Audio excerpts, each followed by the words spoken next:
È una nuova app fatta dalla Regione insieme ad ARPAV che serve a rendere edotti i cittadini su eventuali fenomeni meteorologici particolarmente intensi come possono essere temporali.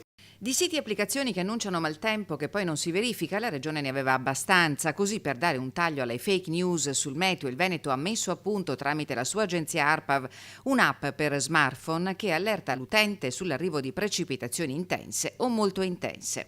Quando un temporale di classe intenso o molto intenso a seconda della classazione che uno ha scelto entra nella circonferenza corrispondente al raggio che lui ha scelto, gli arriva automaticamente sul cellulare un push, un segnale e questo gli consente di andare a vedere all'interno della app come si stanno muovendo i temporali.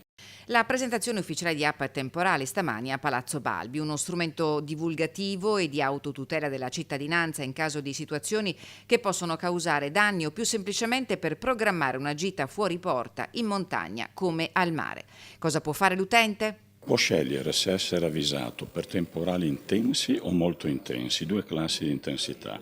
Temporali intensi vuol dire una precipitazione di 20-25 mm all'ora, quindi già sostenuta. Un nuovo sistema per il monitoraggio e la segnalazione in tempo reale della presenza di temporali o in generale di precipitazioni intense che nasce dalla possibilità data dai radar di fornire dati elaborabili in modo automatico e in tempi molto brevi.